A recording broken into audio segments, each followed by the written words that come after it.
Hello, beautiful people. I am back home in my sanctuary, my sacred space, and I'm so grateful and happy to be back. I also am really glad and so needed that vacation. I don't know if I would call it a vacation because I was home with my mother, and most of us know when we're visiting family, especially when it's like our parents, that there's a lot going on. There's a lot to do. There's a lot of people showing up. There's a lot of just visitations happening. So it doesn't feel like a getaway. It doesn't feel like a moment of peace. But I am very thankful that I was able to make it to the beach.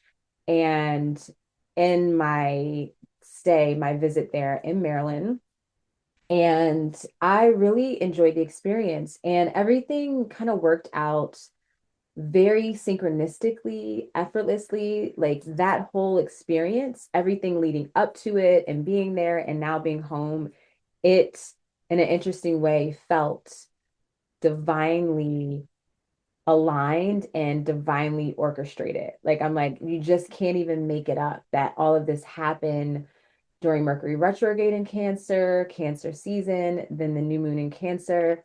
And so I want to just check in and share my experience and share what I am feeling and sensing and like what I'm stepping into. And I invite you to step into it as well if this resonates during this Cancer lunar cycle. As you know, we have about one more week left of Cancer, a little bit less than a week of Cancer season, but Cancer's energy is going to be with us for a little bit longer because this lunar cycle was initiated with the Cancer new moon. And so, what I've been feeling so deeply, really honestly, since Taurus season has been this experience and just this beingness of belonging, of worthiness, just for the fact that we exist. I feel that I'm a broken record. Like I say this all the time, like we're worthy because we exist. We have a right to be here because we're here. And this experience, this life here on earth can be magical. It can be exactly what we desire it to be, or maybe exactly isn't the right word, but I feel when it comes to our core essence, to our soul's desire, it is exactly how we are, or it can be exactly how we're meant to experience it on a soul level at our deepest, most authentic self. And with that experience, there comes deep surrender, trust, and that evolving into a very strong knowingness within yourself that you are always supported, you're always protected, and you are safe within yourself. We don't really need all of the things. Like, of course, even having this space is so important for me. And I feel that after my experience over the past couple of weeks, I feel that I am really grateful, even more grateful for what I have here. But I've also learned that I don't really need all of this. Again, like it's all within me, but it's really fun and exciting to see it outside of ourselves, to see it projected in some sort of physical, tangible way. And so that was my experience for this new moon. What I'm also picking up on too is that when it comes to being supported, when it comes to be receiving and being held and witnessed, yes, we have people in our lives that hold space in those ways, not in every single factor, but one person may be really good at listening and holding space as you clear through emotions. Someone else may be really supportive in personal security or providing a home or providing resources, food, nourishment, all of that. So it's like not every person, not every environment, not every situation generally has it all. But what I'm learning and what is a deeply strong message is that Mother Earth, the universe, spirit can hold it all, can provide it all, can hold it all, can orchestrate it all. And from that knowing, and that belief, we are then able to create the reality that our soul truly desires. And in this journey of learning what our soul really desires, takes a lot of patience, a lot of discipline, a lot of peeling back the layers and doing the hard work, doing the inner work. And I have, of course, I speak a lot about dreams. I used to speak more on this channel about my dream practice, but I do have a podcast called Journey Through the Innerverse, and there's also a we have a web or a YouTube channel, and we do have a website that's coming. It's in construction, so stay tuned for that. But nonetheless, I share a lot of my dream work and what you would call shadow work practice in that space. So if you're curious about my approach to dreams, my approach to astral travel, mysticism, and I also have a playlist here on my YouTube channel that holds a lot of those experiences and a lot of those practices and methods. And I'm going to be sharing those more than I have been, like things that I've done in the past, like, working with pendulums and so forth. But really, all of these different practices is here to help us learn more about ourselves and stop running from ourselves, stop running from the emotional pain, and really just take it moment by moment, one step at a time. And as we get to learn ourselves deeply, our environment and our relationships change. Maybe some people will leave, will, not be in your life anymore. And maybe some people will grow and evolve with you. And that's another deep lesson as I was back home for almost 4 weeks. Again, it was Mercury retrograde in Cancer, and I totally felt that energy because I was not only was I connecting with all my childhood friends, which I generally connect with at least two. Like I'll visit and see two of them, but this time I kind of checked the box and saw I think it was like five of them. And not only did I visit with these friends and, all the memories were shared as they always are, but then also I was able to receive a lot of my, what do you want to call it? Just my, like, I want to say artifacts, just my belongings from high school and my adolescence and going through pictures. Because my daughter is, I mean, you would think she had cancer in her chart because she loves like seeing old photos. She loves old videos. Oh, yeah. I pulled out a box of VHS tapes, and thankfully my mother has a VCR, so I was looking at all these like tapes that I recorded. You know how, if you're a millennial, you get it, or, older. Um, we used to record TV shows, or, for me, I would record MTV programs, dance and music videos onto a VHS tape so I can have it. Like, so instead of streaming or having YouTube or whatever, we had these VHS tapes. So, anyways, I recovered those. That was really exciting and fun. And then on top of that, I was just crying so much, whether it was like pain, tears of pain, like emotional pain, like regret, shame, guilt. Like I had so many emotions, excitement, bliss, like the memories completely moved me. Every time I turned on my phone or every time I went to Instagram on my phone, there were reels about like millennial, like upbringing and childhood memories. It was a little bit overwhelming. I'm not going to lie. But nonetheless, I was able to really allow myself to feel all of it and not define it. And as I've been sharing, I've been doing a lot of tending and nurturing to my root chakra and also just naturally my heart chakra. It was like as I nurtured that root, digging through and remembering, things of my past, my childhood, and even before that, my spiritual ancestry, like those things being unlocked and remembered. And that naturally just opened my heart more because I realized I was guarded in so many ways. And even through relationships that I had with friends, they were sharing with me how, like, one of my friends was like, "You broke my heart when I mentioned, when I was just mentioning about relationships, how I get bored and all of that stuff. And she was like, no, you do that with friends too. And so we relived an experience in middle school, and I just got a different perspective. And then I talked to another friend and I got a different perspective on that same topic. And it really brought everything full circle and really just opened my heart so much more. And I've been able to let my guard down.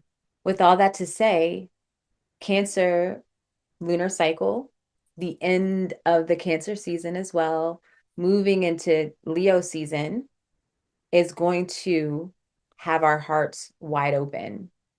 Empathy is going to strengthen, compassion, grace, all the emotions, allowing all the emotions to exist, even sometimes at once when it can be incredibly overwhelming.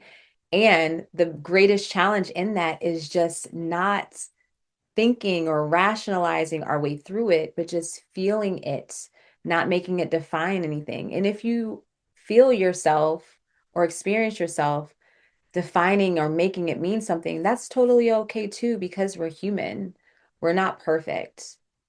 And I began my new moon experience in that energy where I arrived at Ocean City Beach, which is, I didn't remember it being so beautiful when I was younger, but we tend to take things for granted. And obviously, I have a whole new perspective as the last time I was there was probably in 2009, maybe 2010.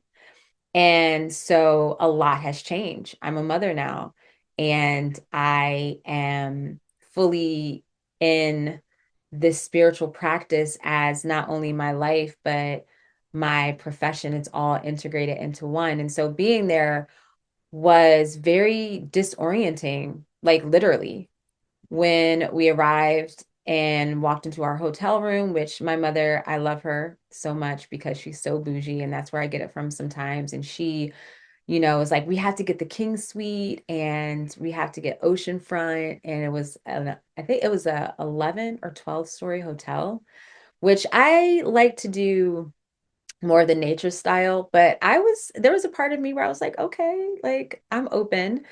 And when I stepped onto the balcony, so there was a balcony, we were only on the fifth floor. There was a balcony that like it was a king suite. So we had our own little living room and a bedroom. It was her, myself, and my daughter. And the balcony, there was an entrance. It was a long balcony. It was a pretty big balcony. And I stepped out and the ocean's in front of me. We're 5 to 6 stories up, right? And I just felt so like I basically had vertigo. And I had to, like, it took a minute. I was like, whoa, like my sight went blurry. I was like feeling a little dizzy. I had to hold on to the railing because there was just so much. It was like, also, I have a subtle, normal fear of heights. So there was that, and my child was there. So natural mama mode. I'm like, don't get too close to the rail, like, relax. Because we were all super excited. But I just felt really ungrounded and disoriented. And it was like whenever I looked out to the ocean, I felt this dizziness. Like I felt it's hard to explain, but basically, I guess you could say it's vertigo. But essentially, when I reflected on it, what I was experiencing was just basically that natural experience of like our mind, our perception, and also our nervous system wanting to orient itself because there's so much going on at once. Like I'm in this new space, like I'm in the salt air, I'm hearing the ocean. Like it was like a over sensory like situation.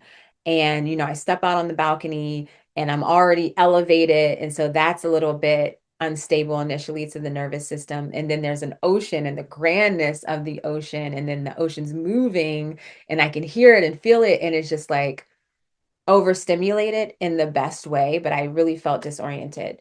So and I felt really overwhelmed by the emotions because of the nostalgia that this is like a childhood and like or like in my early 20s I would hang out there. And then now I'm here with my daughter and my mother, so there's this generation of feminine energy and having this experience and these memories. and at the ocean where that's a big part of Mother Earth.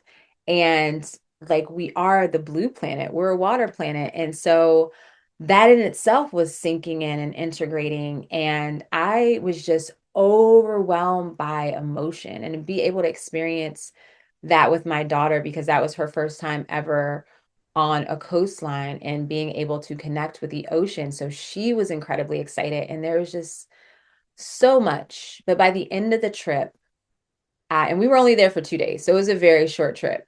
A lot happened in that 2 days. But by the end, I was able to step out on this balcony and like take it all in. I wasn't disoriented. I was grounded and stable. That morning, which was the day of the new moon, I woke up with the sun, caught the sun just before it like was rising above the east and watched it rise over the water, over the ocean, and our hotel room faced east. So that was so perfect. And then, which I love about me now, where it's like, as soon as I'm in a new place, especially something like that in nature, I have to orient myself to the cardinal direction. So I could tell when we got there around like 5 p.m when we first arrived, the sun was setting behind us. And I just knew, like, from knowing how things flow in the sky, or yeah, how they flow in the sky, I was able to pinpoint. I was like, oh, we're facing east and the sun's going to rise right there. So we're going to be able to enjoy the sunrise over the ocean from our hotel. So anyway, I was able to witness that and be with it. My mother and my daughter were asleep, so it was perfect. I had it to myself. Then I went and took a walk on the ocean or on the shoreline, about 2 to 3 miles, which is perfect, reflecting, picking up seashells. It was just listening, connecting. And by the end of that, right before I went to the hotel, I saw dolphins and I was so happy because I've never seen dolphins there before and that was so special. Like that was the perfect way to like say see you later to the ocean. And when I arrived home after that, I realized like feeling my feet that my feet were so smooth. It was like it was refined, it was naturally exfoliated. I had the flu in the winter in February. And like ever since then, from that depletion of minerals and even maybe like a month or so, like the winter was just a harsh winter here. And so everything was so dry and I felt like supported literally by Mother Earth, like coming away not only with the whole grand experience, but having very smooth feet and being held by Mother Earth, being cleansed by the ocean and the sun, activating me and inspiring me and rejuvenating me. It was just a whole magical experience. And it reminded me, full circle moment, of the tenderness, the nurture that I have been showing my root chakra, physically, emotionally, spiritually, mentally, all of that tending. And I got to experience that reciprocity of nature, of the universe, of spirit. And it just really, I didn't have to go. I mean, yeah, we paid and, to be at the beach and all of that, but I didn't have to go to a nail salon or to like a spa to get that done. I like wasn't planning on that. That was a beautiful surprise. And there were so many beautiful synchronicities. Like Maryland is literally the crab state. Ocean City, Chesapeake Bay, like all of that is known, like they're known for their crabs. And so it was like that didn't even come through until today. And I was like, oh my gosh, the synchronicities are all over the place. And so with that to say, allow the universe, allow spirit to surprise you. Abundance is everywhere. And just because you may not be receiving it in this space, you can receive it in this space or that. Like it's everywhere. You are supported.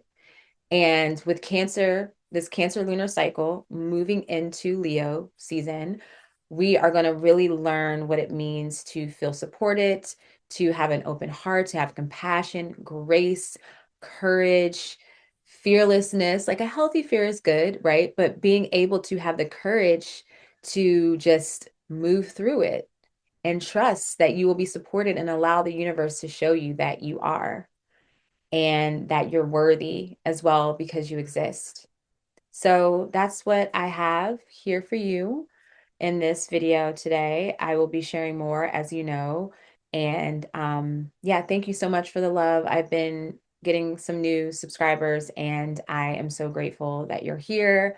Thank you for saying hello in the comments as well. And thank you for suggesting video topics. And I'm excited about the topic that was suggested. So I'm definitely going to share on that. And until then, I hope you have a beautiful, magical day wherever you are. And I talk to you soon. Many blessings.